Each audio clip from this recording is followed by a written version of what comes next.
Hello दोस्तों, मैं राजीव कुमार आपके सामने जो है यूट्यूब पर यूपी बोर्ड के लिए जो है आप लोग के लिए कुछ वीडियो जो है लेकर आए हैं। कुछ क्या, ये पहला वीडियो है। ठीक है, ये जो पहला वीडियो है आप लोग के लिए यूपी बोर्ड के बच्चों के लिए बहुत ही कार्यरत सिद्ध होगा। बहुत ही बढ़िया कोशिश की गई है, हम पूरा जो है अपना कोशिश किए हैं। ठीक है, और अच्छे से समझाने का प्रयास किया गया है। जो परेशानियां बच्चों को होती हैं छोटी छोटी चीजों को समझने के लिए, उन चीजों को यहाँ पे दूर करने का प्रयास हमने किया है। ठीक है, वीडियो अच्छा लगे तो लाइक एंड शेयर करें। और हम जो कंसेप्ट है वो पढ़ाने जा रहे हैं वो क्लास 12 का है, कक्षा 12।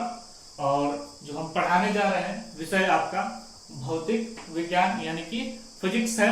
ठीक है, इसके अंतर्गत जो है सबसे जो पहला चैप्टर है, ठीक है, वो जो है वैद्युत आवेश एवं वैद्युत क्षेत्र यानी कि electric charge and electric field के लिए हम लोग पढ़ेंगे।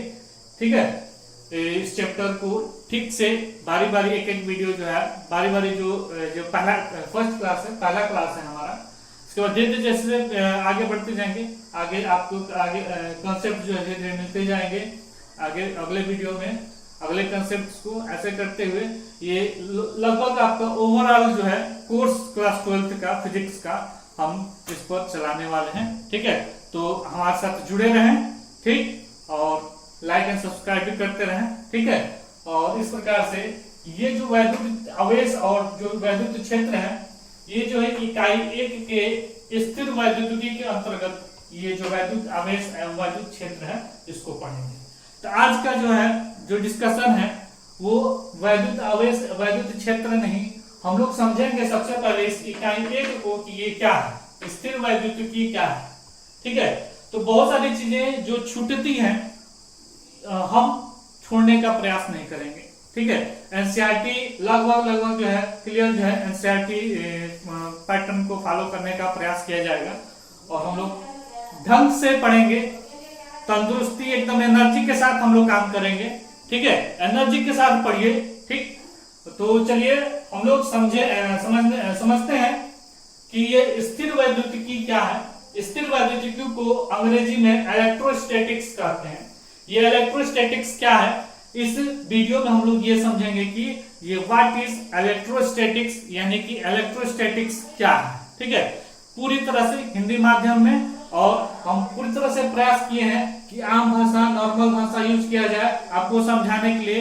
नोट्स अगर आप लिखना चाहते हैं तो आसानी से आप लिख सकते हैं। ठीक है, देख लीजिए पूरी तरह से इसी तरीके से बहुत जो है एकदम डीप नॉलेज के साथ जो है कंसेप्चुअल जो है आप लोग को बात बताई जाएगी। ध्यान से देखें। ठीक है, चलिए स्टार्ट करते हैं हम लोग अपना जो है चैप्टर जो है भौतिक विज्ञान विषय के अंतर्गत जो है इकाई 1 स्थिर वैद्युतिकी को हम लोग स्टार्ट करते हैं। चलिए समझते हैं कि स्थिर वैद्युतिकी क्या है। ठीक है, तो पहले जो है कुछ चीजें नॉर्मल चीजें जो ऑब्जर्व करते हैं आप प्रतिदिन आपके साथ ये होता है लेकिन आपको पता नहीं रहता है। ठीक है, लेकिन नॉर्मल चीज जो बताएंगे यानी कि जो आपके साथ घटित हो रही होगी, जैसे कि अगर कंघी ले लेते हैं, कंघी को अगर अपने बाल सूखे होने चाहिए, याद रखिएगा। ठीक है, सूखे बालों से रगड़ने के बाद अगर कागज के छोटे टुकड़े ले लीजिए, चाहे हल्की वस्तु ले लीजिए, उसके पास ले जाते हैं तो आकर्षित करने लगता है। ये किस कारण है? ठीक है, ये क्या है, इन सब को समझने के लिए इस चैप्टर को हम लोग पढ़ने जा रहे हैं। यानी कि स्टैटिक मतलब हिंदी में कहते हैं स्थिर। ठीक है, यानी कि स्थिर क्या स्थिर की बात की जा रही है, किस चीज की स्थिर की बात की जा रही है, इस चैप्टर में इस वीडियो में हम लोग समझ लेंगे। ठीक है, ये क्या वाली बात इस वीडियो में आगे से चलते हैं ताकि और समझें। चलिए देखिए, स्थिर वैद्युतिकी, तो थोड़ा जो है हम लोग इतिहास की तरफ चलते हैं, बड़ा मजा आएगा। ध्यान से बस चैनल पे बने रहें हमारे, और बस देखते रहिए। स्किप करेंगे तो परेशानी होगी, थोड़ा हो सकता है कि जो है समझ में ना आए। ठीक है, तो एकदम बेसिक से उठाया, एकदम हिस्ट्री से लेकर जो एकदम अंत तक आपको लेकर चलेंगे, इसके लिए आप निश्चित रहें। चलिए देखिए, लगभग जो है 600 ईसा पूर्व, ठीक है, कौन थे? एक दार्शनिक थे, थेल्स। एक दार्शनिक थे थेल्स।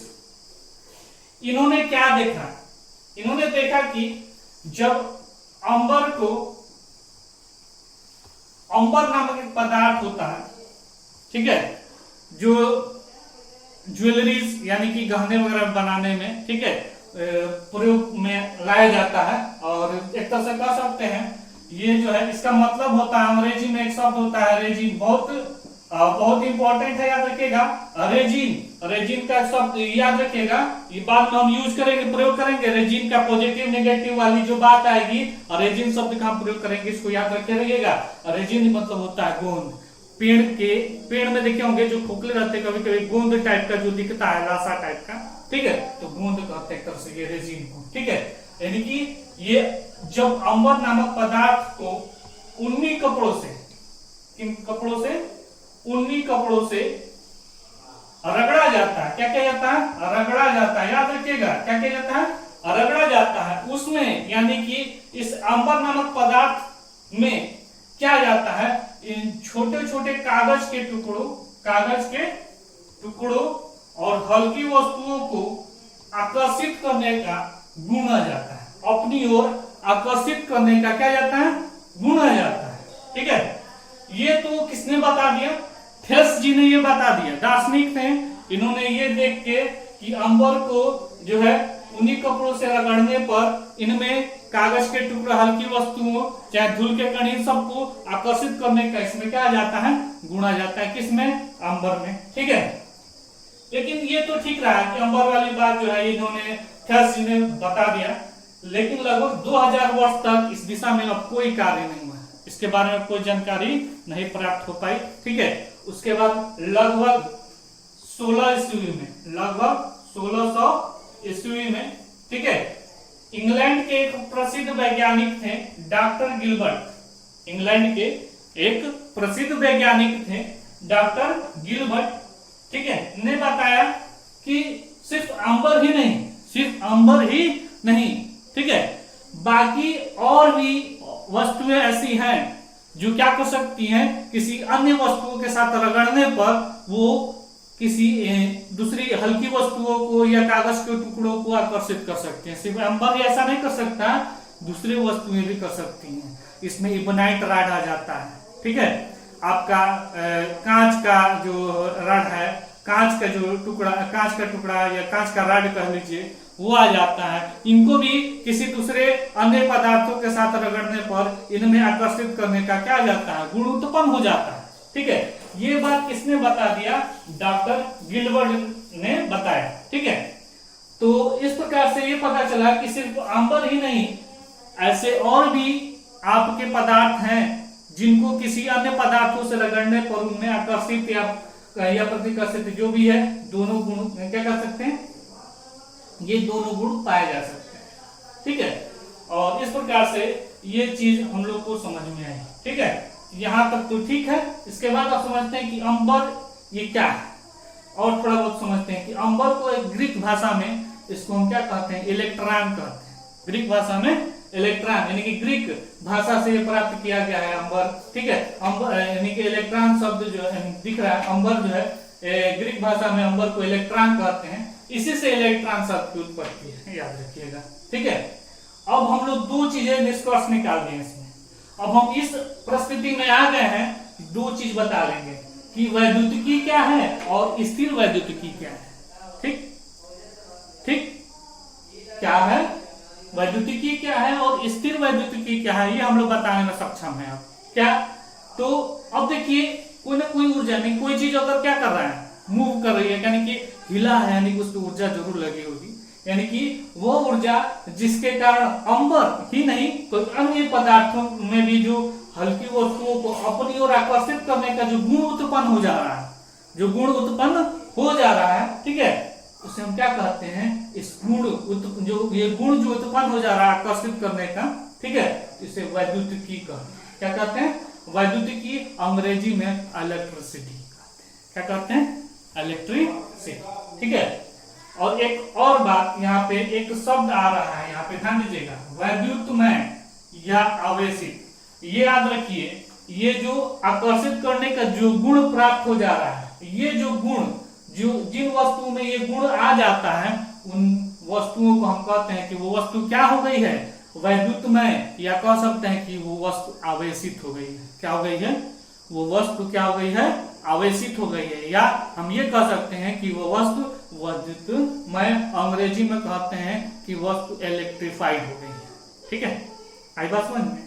तो ये हम लोग ने बता दिया कि ये आपका क्या चीज, ये वैद्युतिकी क्या है, समझ में आ गया होगा। यानी कि वो ऊर्जा जिसके कारण अंबर या कोई अन्य पदार्थ जो है हल्की वस्तुओं को अपनी ओर आकर्षित कर लेता है, उसे हम क्या कहते हैं, आपका वैद्युतिकी कहते हैं। ठीक है, और ये जो गुण जिन वस्तुओं में आ जाता है वो वस्तु क्या हो जाती है, आवेशित हो जाती है या वैद्युतमय हो जाती है, कहलाती है।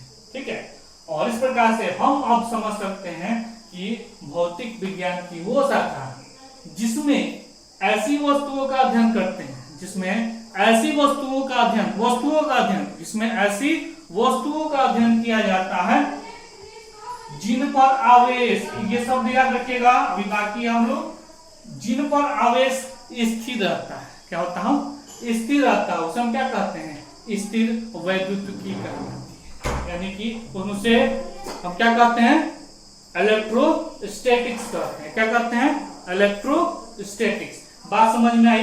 भौतिक विज्ञान की वो शाखा जिनमें हम ऐसी वस्तुओं के बारे में अध्ययन करते हैं जिन पर आवेश क्या होता है, स्थिर रहता है, जिसमें आवेश क्या रहता है, स्थिर रहता है, उसे हम क्या कहते हैं, स्थिर वैद्युतिकी कहते हैं, या अंग्रेजी में इसको क्या कहते हैं, इलेक्ट्रोस्टैटिक्स कहते हैं। बच्चों क्लियर होगा, आई थिंक सो। ठीक है, तो दोनों बटन दिए गए हैं, लाइक वाला भी अनलाइक वाला भी, जैसा आपको लगे। ठीक है, जैसा उचित लगे। आप लोग जो है सर्वोपरि है, ध्यान से देखें, और इसका अगला वीडियो आप लोग को बहुत जल्द ही उपलब्ध हो जाएगा। जो है आगे हम लोग अगला जो कंसेप्ट हम लोग का अगला जो वीडियो आएगा वो आवेश के बारे में आएगा। आवेश क्या है, कैसे उत्पन्न हुआ, और इसके बारे में और डिस्कशन हम लोग किया जाएगा। ठीक है, तब तक के लिए बाय बाय। जो है अगला वीडियो आप लोग के सामने जल्द ही प्रस्तुत किया जाएगा। Thank you.